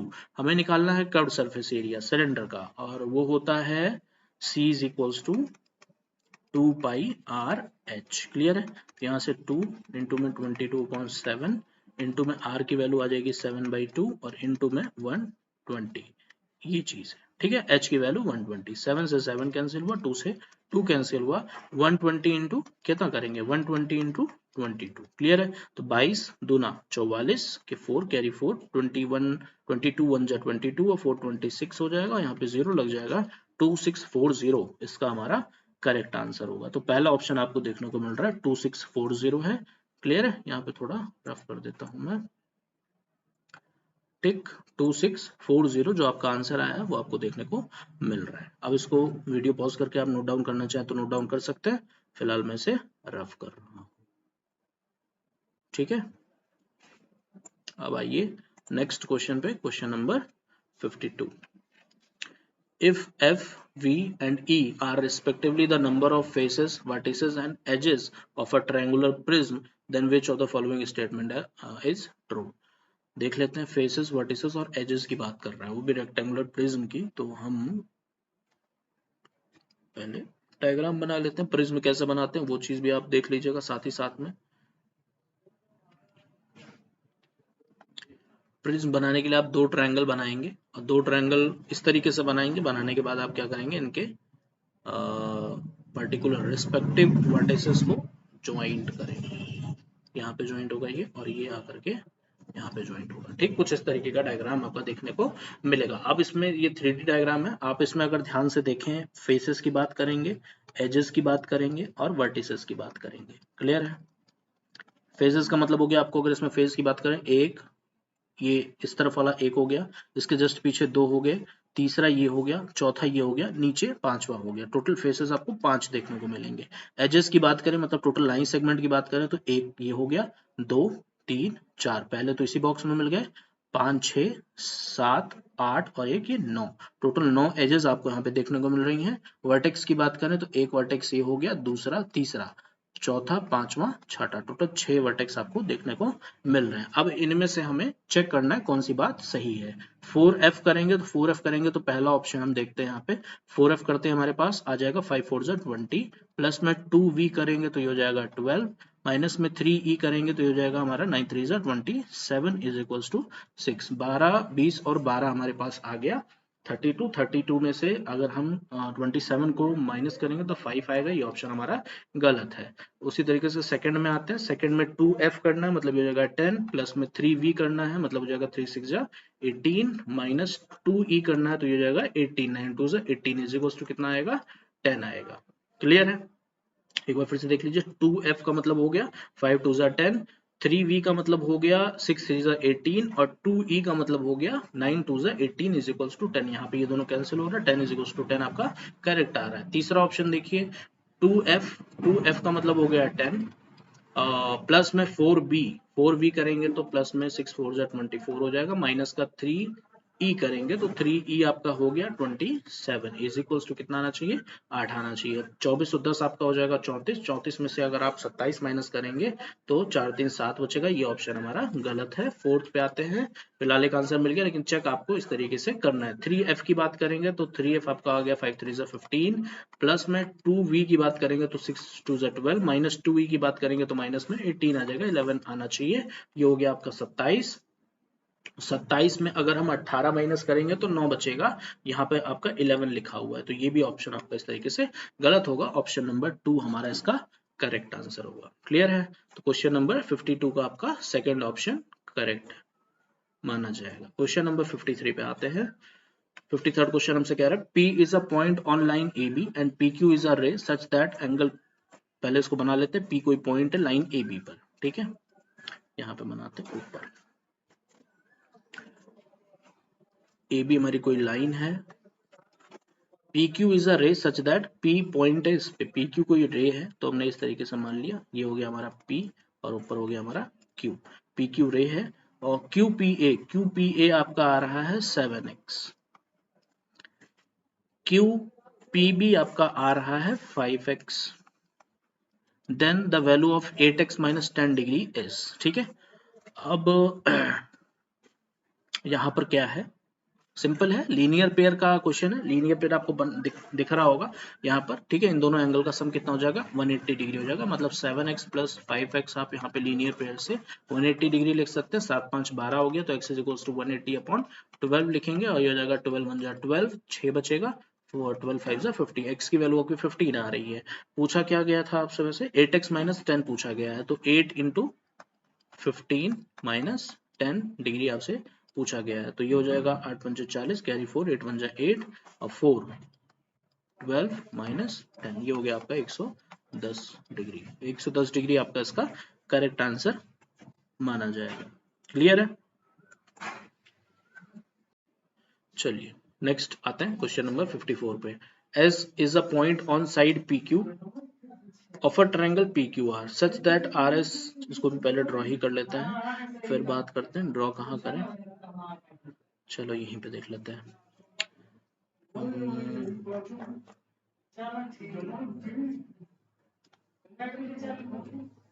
ये आपका हो गया, आप इसको इस तरीके से बना सकते हैं P Q और यहाँ पे R कर लीजिए।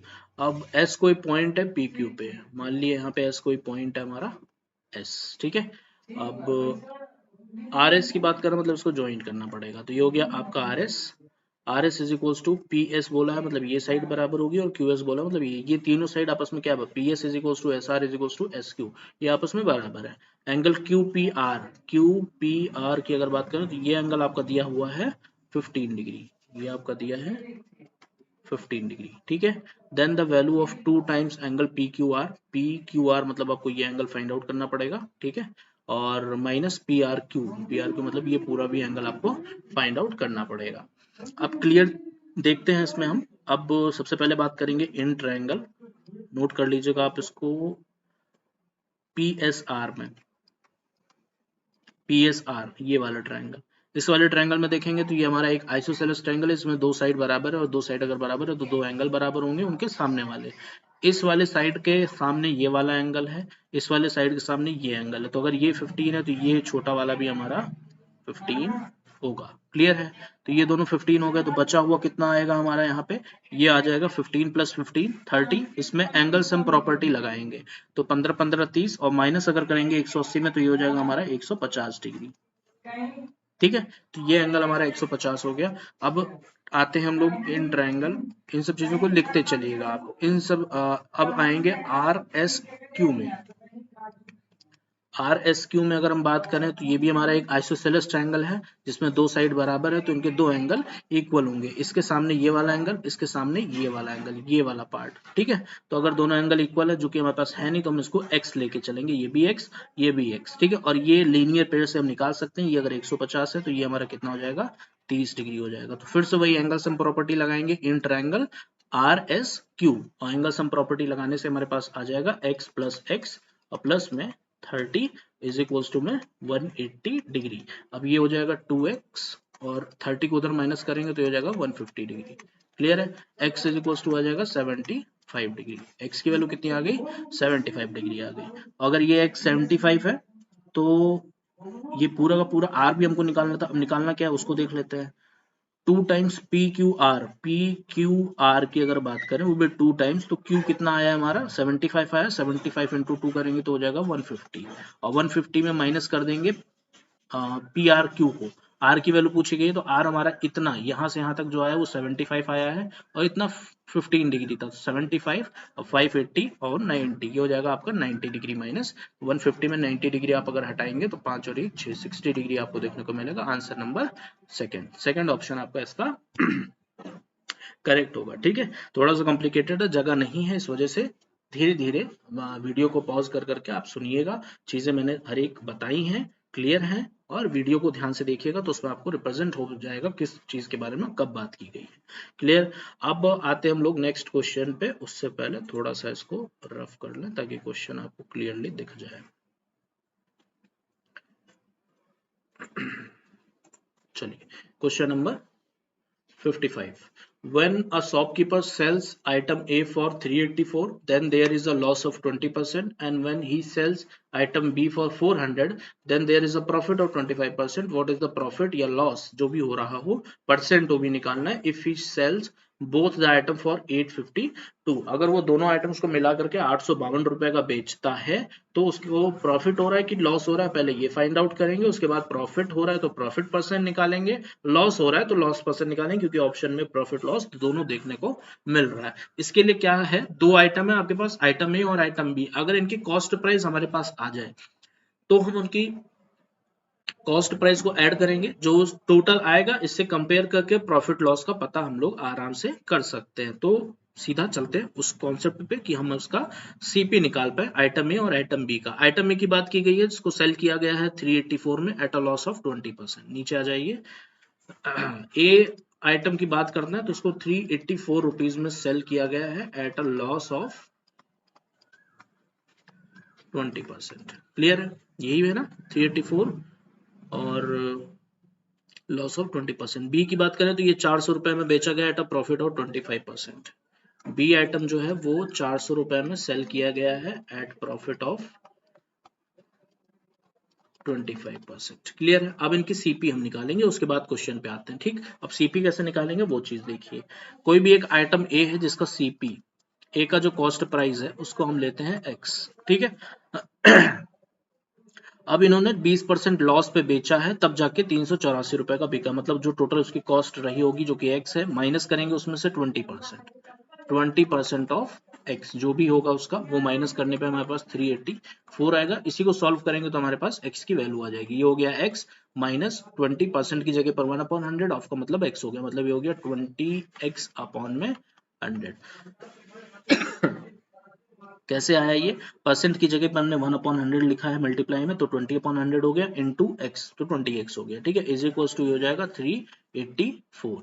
यहाँ से 100 माइनस 20 करेंगे तो ये हो जाएगा 80x एलसीएम लेने के बाद, और नीचे आएगा 100 को इधर भेज देंगे तो ये हो जाएगा 38400। क्लियर है, एक जीरो से आप एक जीरो यहाँ पे कैंसिल कर सकते हैं। x इज इक्वल टू अगर बात करें तो ये हो जाएगा 3840 अपॉन में 8, कैंसिल करेंगे तो ये हो जाएगा 8 8 16 14 8 32 8 4 जा 32, और 32 के बाद ये आपके पास बचेगा 6 64, 8 8 जा 64 और ये 0, तो मतलब x का जो सीपी है वो कितना आ रहा है हमारा 480 रुपीज आ रहा है। क्लियर है, x इज इक्वल टू कितना आ गया 480। अगर y b की बात करें तो इसके b जो आइटम है इसके सीपी को हम लेते हैं y, और y की अगर बात करें तो प्रॉफिट में बेच रहा है, मतलब y जो इसका रेट था उसमें 25% और जोड़ दिया, मतलब 25% ऑफ y इन्होंने इसमें जोड़ा, तब जाकर के इन्होंने उस चीज को 400 रुपए में बेचा। ये इसका इक्वेशन बनेगा। सॉल्व करेंगे तो ये हो जाएगा y प्लस में 25 y में अपॉन में 100,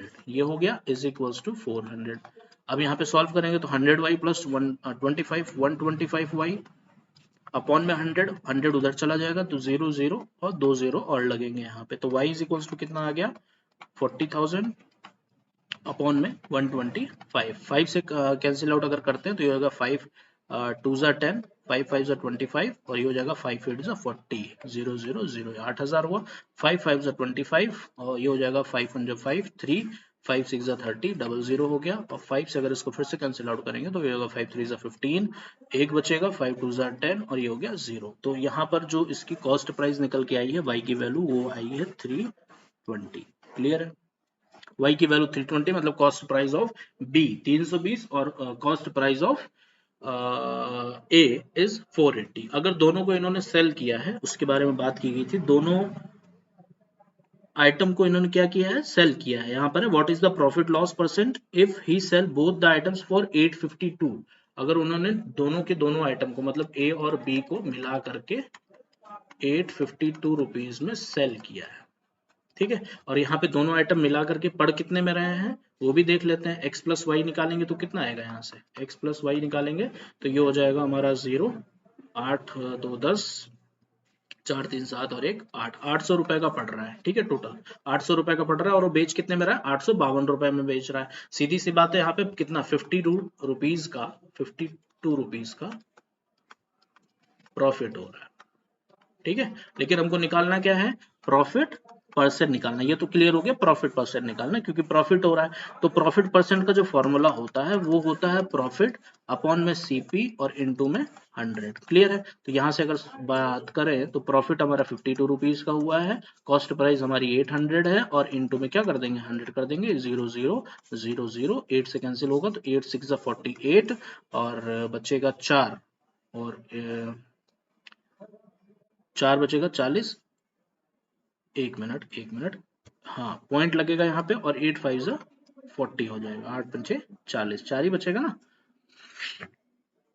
क्लियर है? तो 6.5% का यहाँ पर क्या हो रहा है, आपको प्रॉफिट हो रहा है। क्लियर है? ये बात यहाँ पे हम इसको इस क्वेश्चन में कह सकते हैं प्रॉफिट ऑफ 6.5%, ऑप्शन नंबर 1। चलिए नेक्स्ट आते हैं क्वेश्चन नंबर 56 पे। A sum of 12,000 amounts to 15,972 at a certain rate percent per annum in one whole 1/2 years when the interest is compounded half yearly. What will be the amount of the same sum in the same time and with the same rate if interest is compounded annually? ठीक है, यहाँ पर जो rate percent इन्होंने लिया है, जिसको अभी दिया नहीं गया, हम आर लेके चलेंगे, वो पर एनम की बात की गई है, लेकिन साथ ही साथ में इंटरेस्ट क्या है, कंपाउंडेड हाफ ईयरली है, और कंपाउंडेड एनुअली किया जाए अगर, तो इसी 12,000 रुपए के लिए कितना अमाउंट बनेगा, ये हमसे क्वेश्चन पूछा गया है। ठीक है, सिंपल सा क्वेश्चन है सीआई पे, कंपाउंड इंटरेस्ट पे। तो बात करते हैं अगर पहले स्टेटमेंट की, तो 12,000 रुपए जो है ये हमारे बने हैं 15,972 रुपए। ठीक है, टोटल 15,972 रुपीज।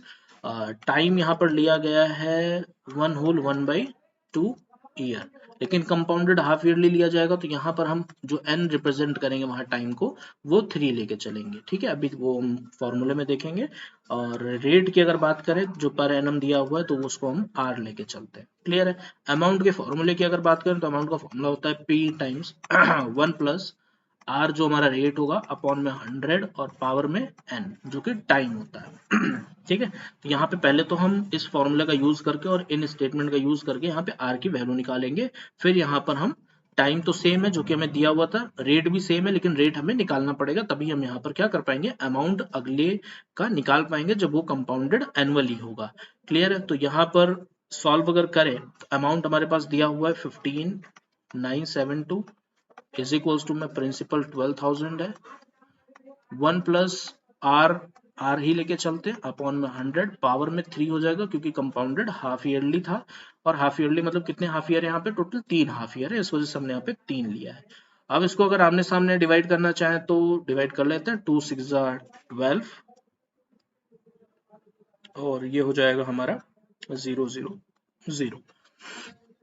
4 से भी कैंसिल आउट हो सकता था क्या, ये 4 से ट्राई कर लेते हैं, क्यों छोटा छोटा करना। ठीक है, एक मिनट, यहाँ पे था 12,000,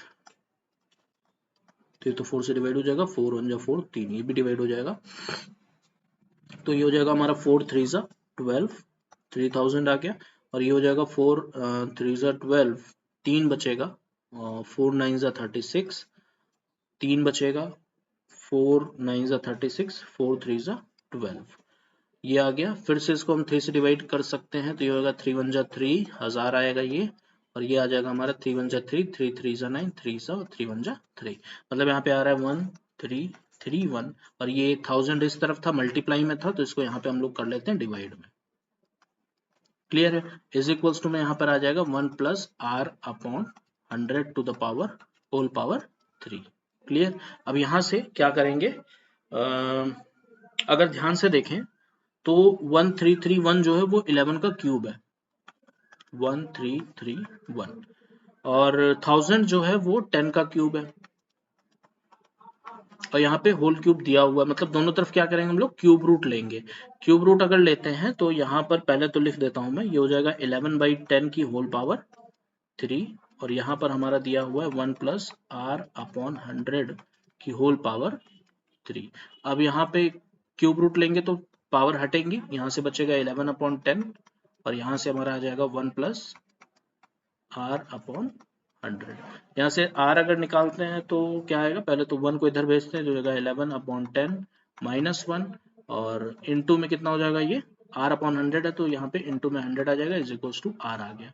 सॉल्व करेंगे तो 11 - 10 1 आएगा, 10 1/10 इनटू में 100, 1 0 से 1 0 कटेगा, 10 बचेगा, r कितना आ रहा है आपका 10 आ रहा है, तो r इज इक्वल्स टू आ जाएगा आपका 10% पर एनम, जो रेट आपका लिया गया है। ठीक है, आर की वैल्यू हमने फाइंड आउट की। अब हमें निकालना है कि what will be the amount, amount निकालना है सेम सम का, मतलब उसी 12,000 रुपए का, प्रिंसिपल 12,000 लेंगे इन द सेम टाइम, उसी सेम समय के लिए, मतलब 1.5 साल के लिए, and with the same rate, rate हमारा कितना आ गया है 10% आया है। If the interest is compounded annually, एक चीज यहाँ पे ध्यान दीजिएगा, जो हमने रेट निकाला है, ये जो इंटरेस्ट था यहाँ पर कंपाउंडेड हाफ ईयरली था, क्लियर है। और यहाँ पे क्या ये दिख रहा है, क्लियर है, चलिए।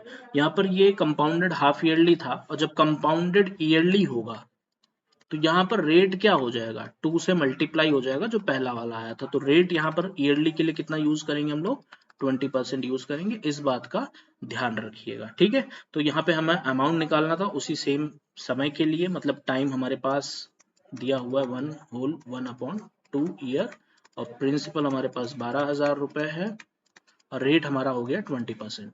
तो ये कंपाउंडेड ईयरली की बात की यही है, तब हमने लिया है। ठीक है, और ईयरली के अकॉर्डिंग पहले हम 1 साल का निकालेंगे, फिर आधे साल का हाफ ईयरली के अकॉर्डिंग निकालेंगे, और जिस बात का ध्यान रखना होगा मैं आपको बताता चलूंगा। ठीक है, तो अमाउंट की अगर बात करें तो amount is equal to principal हमारा 12,000 रुपए है, यहाँ पे हो जाएगा 1 प्लस r/100, r हो गया आपका 20/100, यहाँ पे 20 क्यों लिया उसके बारे में मैंने बताया, और पावर यहाँ पे 1 ले रहे हैं क्योंकि पहले हम 1.5 साल में 1 साल का निकालेंगे, उसके बाद हाफ ईयर का अलग निकाल के सॉल्व करेंगे।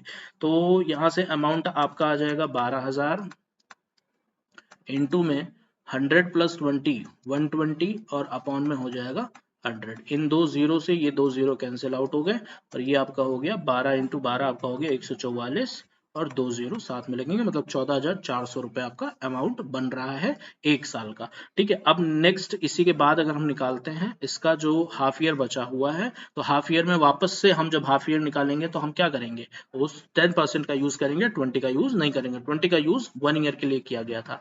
अब यहाँ पे एक बात और है, कंपाउंड इंटरेस्ट में जो लास्ट हमारा अमाउंट आता है वो हमारा अगले ईयर के लिए या अगले समय के लिए वो प्रिंसिपल बनता है। तो यहाँ पे अमाउंट इज इक्वल्स टू उस हाफ ईयर का जो बचा हुआ है उसको निकालेंगे, तो यहाँ प्रिंसिपल यूज करेंगे 14,400, और साथ में 1 प्लस आर का यूज करेंगे हम लोग वापस से 10 अपॉन में 100, और पावर में यहाँ 1 हो जाएगा क्योंकि हाफ ईयर की बात हो रही है।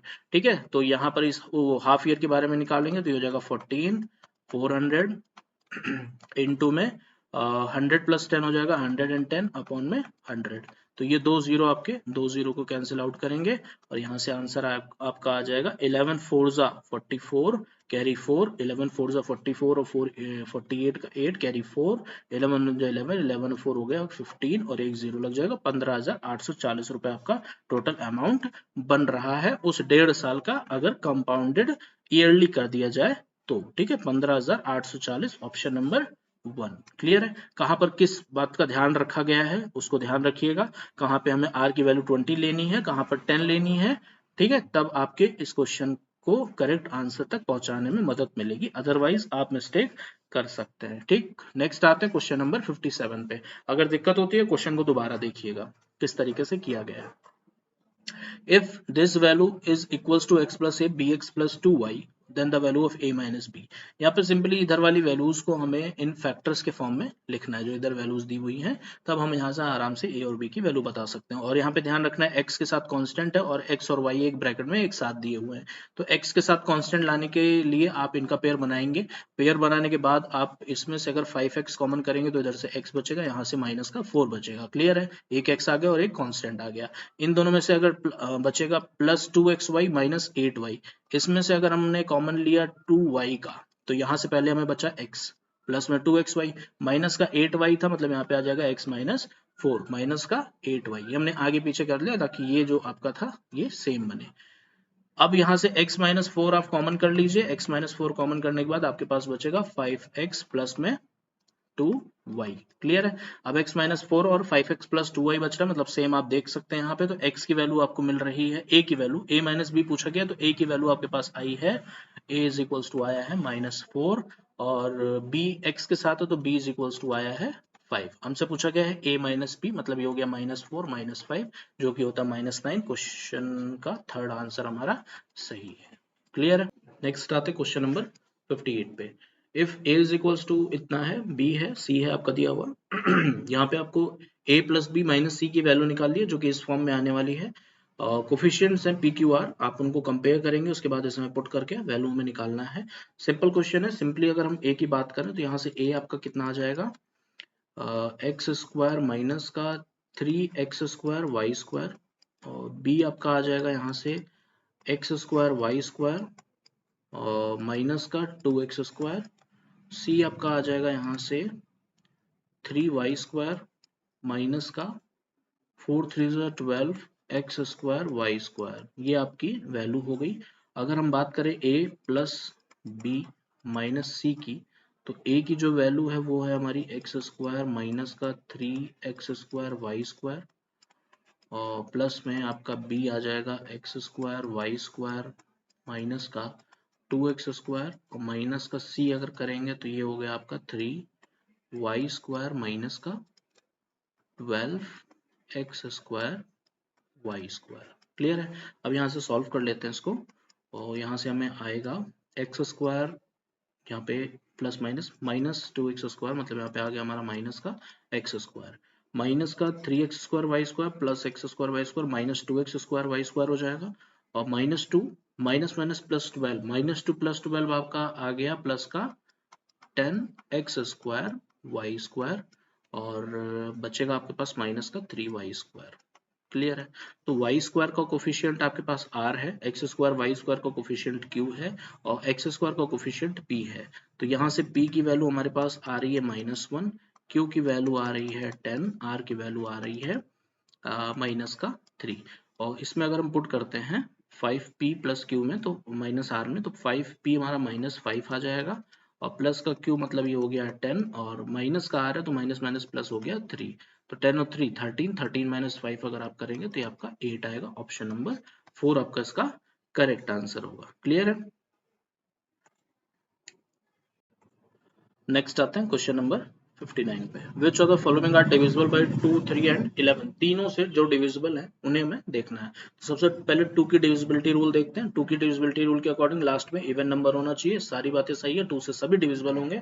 3 की बात करें तो इनका सम जो है वो 3 से डिविजिबल होना चाहिए, जो भी यहाँ पे डिजिट लिखा हुआ है, मतलब जैसे 8 4 4 8 की अगर बात करें तो 8 प्लस में 4 प्लस में 4 प्लस में 8, जो भी इनके डिजिट्स हैं सबको सम करो। सम करने पे हमारे पास आ रहा है 8 4 12 12 12 24 24 3 से डिविजिबल है, बिल्कुल है, 8 आएगा आंसर। तो इसलिए ये हमारा 3 से डिविजिबल माना जाएगा। ये हमारी डिविजिबिलिटी रूल होती है इसकी। ठीक है, इसको रफ कर रहा हूँ फिलहाल।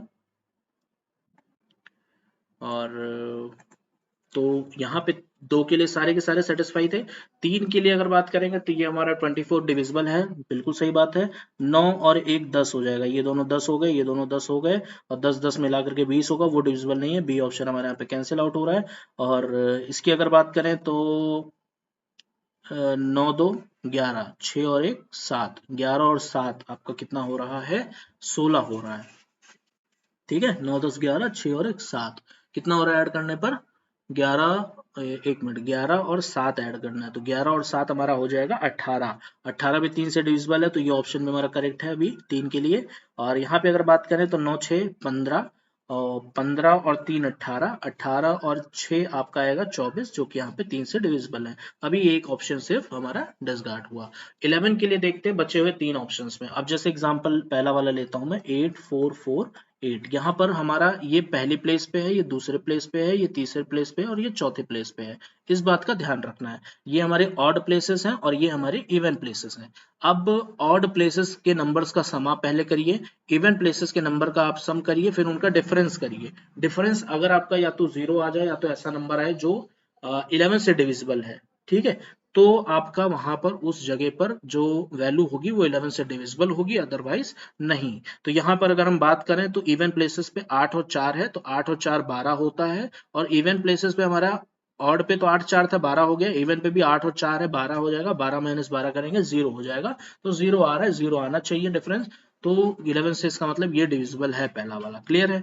थर्ड वाले की बात करते हैं, सेकंड वाला हमें चेक नहीं करना है क्योंकि वो पहले ही गलत हो चुका है। थर्ड वाले की बात करें तो 9 1 2 6, अब इवन प्लेस पे ये है, ऑड प्लेस पे सॉरी ऑड प्लेस पे 9 और 2 है, इवन प्लेस पे 6 और 1 है, तो 9 और 2 हमारा हो गया 11 और 6 और 1 हो गया 7, 11 में से 7 जाएगा, कितना आ जाएगा 4 आ जाएगा, तो इस तरीके से ये ऑप्शन भी आपका यहाँ पे डिस्कार्ड होगा क्योंकि यहाँ पे 4 नहीं आना चाहिए, तो 11 आना चाहिए, तो 0 आना चाहिए।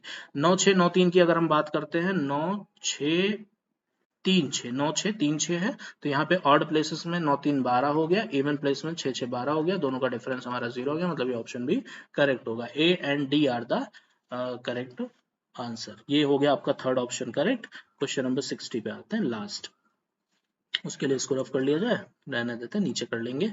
अब यहाँ पर दिया हुआ है solution of this equation is also the solution of the, इनमें से चेक करना है। अब उसके लिए हम इसको सॉल्व कर लेते हैं, नीचे रख लेते हैं क्या लिखा हुआ है। x + 1 माइनस में दिया है हमारा 2x + 4 3 - 5x नीचे है, 2x + 4 2x + 4 नीचे है, डिनोमिनेटर में दिया हुआ है 3 - 5x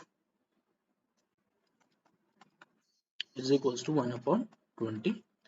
इसको सॉल्व करेंगे तो x - 2x हमारा -x आएगा, और प्लस का 1 माइनस का 4 हमारा माइनस का 3 आएगा, अपॉन में आ जाएगा 3 माइनस का 5x इज इक्वल्स टू यहाँ पे हो गया 1/23।